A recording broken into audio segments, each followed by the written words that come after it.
سلام، چطوری؟ دورتون بگردم، قربون شکلتون برم. بالاخره بعد از 8 ماه، شایدم 9 ماه، نمیدونم چقدر گذشته واقعا از آخرین ویدیویی که گذاشتیم. بالاخره من این تصمیم گرفتم دوباره این دوربین رو روشن بکنم و بیام بشینم با شما عزیزای دلم صحبت بکنم و خیلی خیلی خیلی بچه‌ها من دلم براتون تنگ شده بود. نمیدونید چقدر منتظر بودم که کارام ردیف بشه، یه وقتی بتونم گیر بیارم که بتونم باهاتون بشینم یه 10 دقیقه 15 دقیقه حداقل بتونم صحبت کنم و گل روی ماه تک تکتون رو دوباره ببینم و باهاتون دوباره ارتباط برقرار کنم و اینا. و امشب تازه این فرصت عاید من شد که بیام بشینم باهاتون یه ذره درد دل کنم، صحبت بکنم، یه ذره ببینیم چی گذشته چی نگذشته بعد این 8 ماه که گذشته و همه ناپدید شدیم یهو ظاهر شدیم. نمیدونم واقعا چی باید بگم، چه جوری باید دوباره شروع بکنم، چون بعد از 8 ماه دوباره من این دوربین رو روشن کردم، نشستم پا سیستم دارم ویدیو میگیرم و ویدیو آنچنانی هم نیست، فقط دارم میخوام باهاتون یه 10 دقیقه 15 20 دقیقه صحبت بکنم و بریم دنبال کارم. ولی نظرم اینه بیاین شروع ویدیو رو با یه تسلیت گفتن شروع بکنیم. خواستم یه تسلیت بگم دوباره به تموم مردم کشورم و به تموم خانواده‌های داغداری که توی این 8 ماه 9 ماه گذشته عزیزی از دست دادن، بچه‌شون از دست رفته، همسرشون از دست رفته، پدر مادرشون از دنیا رفتن توی اتفاقات اخیری که افتاده، علل خصوص بچه‌های دیما 18 و 19 دی،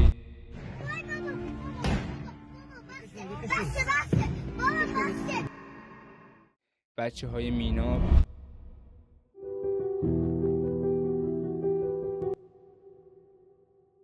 و کلا خواستم یه تسلیتی عرض بکنم خدمت خانواده‌های داغدار و خواستم بگم که ما هنوز که هنوزه هیچ کدوم از اتفاقایی که طی 8 ماه گذشته اتفاق افتاده رو هیچ وقت فراموش نکردیم، نمی‌کنیم و نخواهیم کرد و من خودم به شخصه تا روزی که زندم فراموش نمی‌کنم که بچه‌های شما، همسرای شما، پدر و مادرای شما که برای آزادی و آبادی این کشور تلاش کردن که فردایی بهتر برای من و برای خودشون و خانواده‌هاشون رقم بزنن، جونشون رو کف دستشون گرفتن و جونشون رو از دست دادن و من افتخار میکنم که با تک تک شماها و تک تک این عزیزان هموطنم و تا روزی که جون توی بدنم دارم و زندم از این بزرگان یاد میکنم و همیشه نام و خاطراشون و کار بزرگی که کردن همیشه تو قلب و سینه ما باقی میمونه.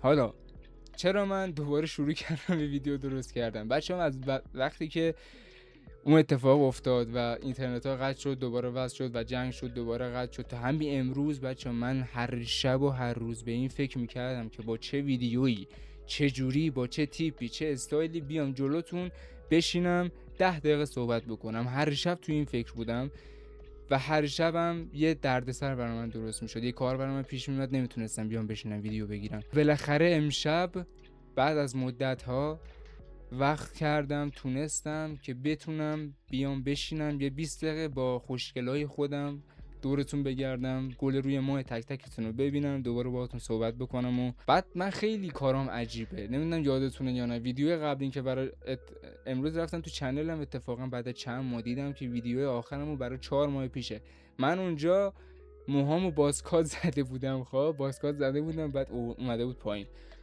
الان موهام بلند شده فره و دارم بلند میکنم بچه موهامو، نمیدونم میبینید یا نه، دیگه خودتون میدونید دیگه، وسط بک‌گراند و اینا رو دیگه به بزرگی خودتون ببخشید بابت تیپ و استایل و موهامم بچه، شرمنده. من همین الان دوش گرفتم، از همون اومدم گفتم فقط بشینم سری ویدیو رو رکورد بکنم و به زودی بدمش بالا. خیلی اتفاقا برای خودم افتاد که از نظر روحی و روانی، غیر از اون اتفاقایی که افتاد که کل کشور رو داغدار و عزادار کرد، یه سری اتفاقا تو زندگی خودم به شخصه افتاد که من هم از نظر روانی، هم از نظر روحی و هم از نظر جسمی و ذهنی از هم پاچید و داشتم باشون دست و پنجه نرم میکردم که رو به بهبودی بیام. گاهی اوقات هم میافتم تو این دام و مثلا افسرده و اینا میشم، ولی دیگه مثل قدیم نیست، مثل چند ماه پیش هم نیست که خیلی چند ماه پیش هم شما ندیدید. اگه ویدیو میگرفتم میدیدید مثل الان اینجوری نمیتونستم گل و بلبل بیا بشینم براتون ویدیو رکورد بکنم. خدا رو 100,000 مرتبه شکر به خیر گذشت و دارم کم کم دیگه فراموششون میکنم، میذارمشون کنار و دارم دوباره میشم همون رضایی که تقریبا 1 سال پیش بودیم. فقط خواستم همین ویدیو رو بگیرم که یک، مهمتر از همه هم یه تسلیتی گفته باشم به بچه‌ها، به خانواده‌های داغدار که این اتفاق افتاد براشون، و دوم این که میخواستم به اینجای ویدیو برسیم، یعنی به آخرای ویدیو، که یه صحبت دلی با همه داشته باشم، با کسایی که این ویدیو رو میبینن، کسایی که این ویدیو رو نمیبینن. خواستم یه صحبتی باهاتون داشته باشم و چند دقیقه با هم صحبت کنیم، 5 دقیقه اینطورا با هم صحبت بکنیم و بهتون یه خورده انرژی مثبت بدم. دورتون بگردم بچه‌ها. شماها تک تکتون، شاید خیلیاتون هنوز به استعداداتون پی نبردید، ولی انقدر همتون با استعدادید، انقدر همتون خفنید، باهوشید، یکی از یکی گلتر، باهوشتر، خفنتر، خوش استایلتر و خوشگلترید که من مطمئنم هر هدفی رو که تو ذهنت داری و میخوای شروع کنی و ترس از شروع کردنشو داری، اگر شروع بکنی به هر دلیلی، اگر شروع بکنی، خب با هر چیزی دم دستت شروع بکنی، با هر چیزی که کنارت شروع بکنی، با هر عقیده فکری که داری شروع بکنی، من مطمئنم انقدر که شما با استعدادید، یکی از یکی خفن ترید، به 1 سال نکشیده جوری به اون هدفتون میرسید که اصلا خودتون باور نمیکنید چجوری موفق شدید، چجوری اون هدفتون رو پشت سر گذاشتید، دارید هدفهای دیگه‌تون رو تکمیل میکنید، تیکش رو میزنید. انقدر که همتون خفنید. اگر هدفی تو زندگی داری، هدف تحصیله، هدفت مهاجرت، سربازیه، هدفت شروع کردن یه بیزینسه، مثل یوتیوب، مثل آنلاین شاپ یا هر چیز دیگه ایه، حرف مردم رو بریز دور. بچه اگه به حرف مردم بخواید گوش کنید، شما بهترین آدم روی کره زمینم که باشید، فرداش براتون حرف در میارن و کلی هیتر براتون جمع میکنن.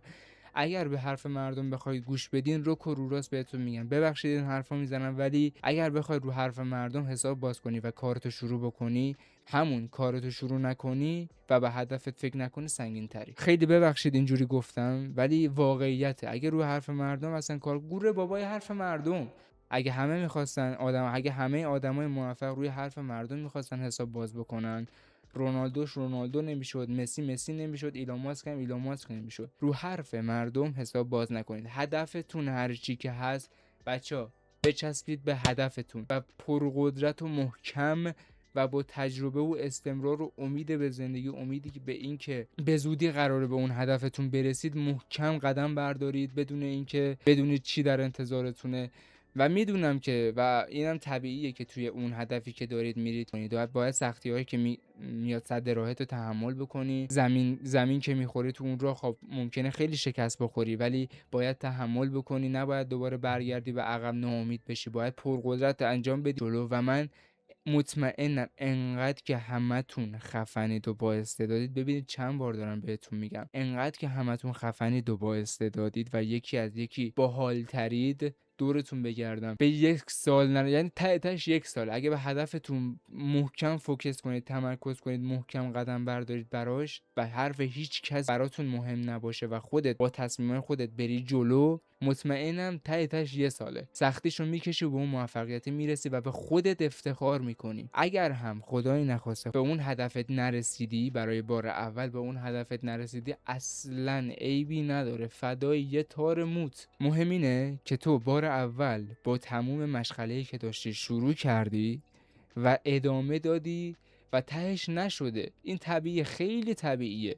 خیلی از آدمای موفق دنیا 10 بار تلاش کردن، دوباره شروع کردن تا به اون چیزی که میخواستن رسیدن. و من مطمئنم انقدر همتون خفنید که بار اول نشد، بار دوم با تجربه بیشتر و با این که از دفعه اول درس گرفتی که اون اشتباهاتی که دفعه اول مرتکب شد تو شکست بخوری و تکرار نکنی و تجربه شد اونا برات، محکم قدم برمیداری به سمت اون هدفت و دوباره تلاش میکنی و من مطمئنم برای بار دوم دیگه 100% تیر خلاص رو میزنی به اون هدفت و ته تهش نه تنها خودت بلکه دور و بریات، خانوادت، فامیلات، رفیقات همه بهت افتخار میکنن، چون تنها کسی که اون سختی‌ها رو کشیده و الان داره به خودش افتخار میکنه و به خودش میباله فقط خودتی.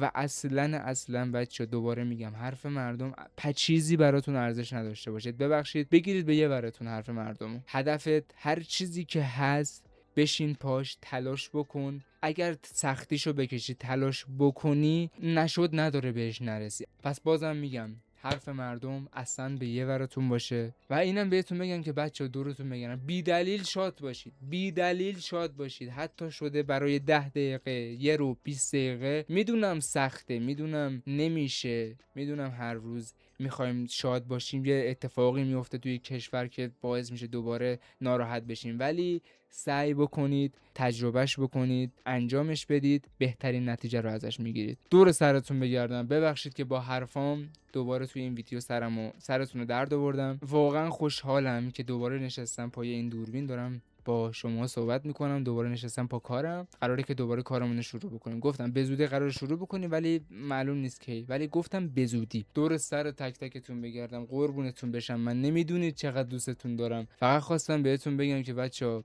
شما همتون خفنید، به هدفتون فکر کنید، برید جلو، مطمئنم موفق میشید. از وقتی که من تولید محتوا شروع کردم، بزرگترین دغدغه و بزرگترین آرزوی من بچه‌ها 3 چیزه: دیدن موفقیت تک تک شماها و خوشحال کردن شما بزرگترین آرزوی منه. این حرفایی که چند دقیقه پیش درباره این گفتم که میخوام بهتون انرژی مثبت بدم و امیدوارم مفید واقع شده باشه براتون. حتی اگر 1 نفر از شماها، 2 نفر از شما، هر چند نفر از شما، حتی 1 نفر با دیدن این ویدیو و این چند دقیقه آخر این ویدیو حالش خوب شده باشه و توی روحیش تاثیر مثبت گذاشته باشه و با حرفای من یه خورده انرژی مثبت گرفته باشه، حال دلش خوب شده باشه، این اندازه میلیاردها دلار برای من ارزش داره. من تنها دلیلی که میام ویدیو درست میکنم اینه که بتونم حال شما رو برای شده حتی 1 دقیقه خوب کنم. یعنی اصلا طرف میاد بر من مینویسه رضا من حال دلم خوب میشه با ویدیوهای تو، من اصلا بال در میارم، انقدر ذوق میکنم که نگو.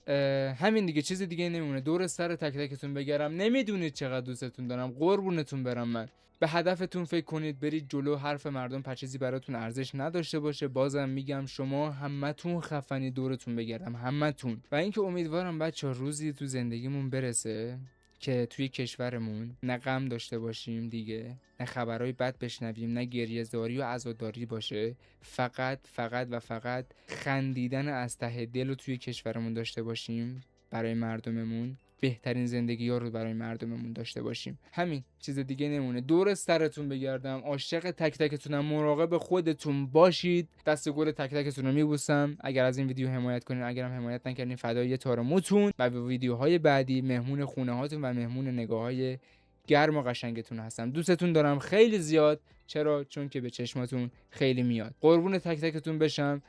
به زودی میبینمتون با ویدیوهای بعدی. فعلا see you. خلاصه اگه منو ندیدین، ای زدم منو ندیدین، حلال کنین دیگه.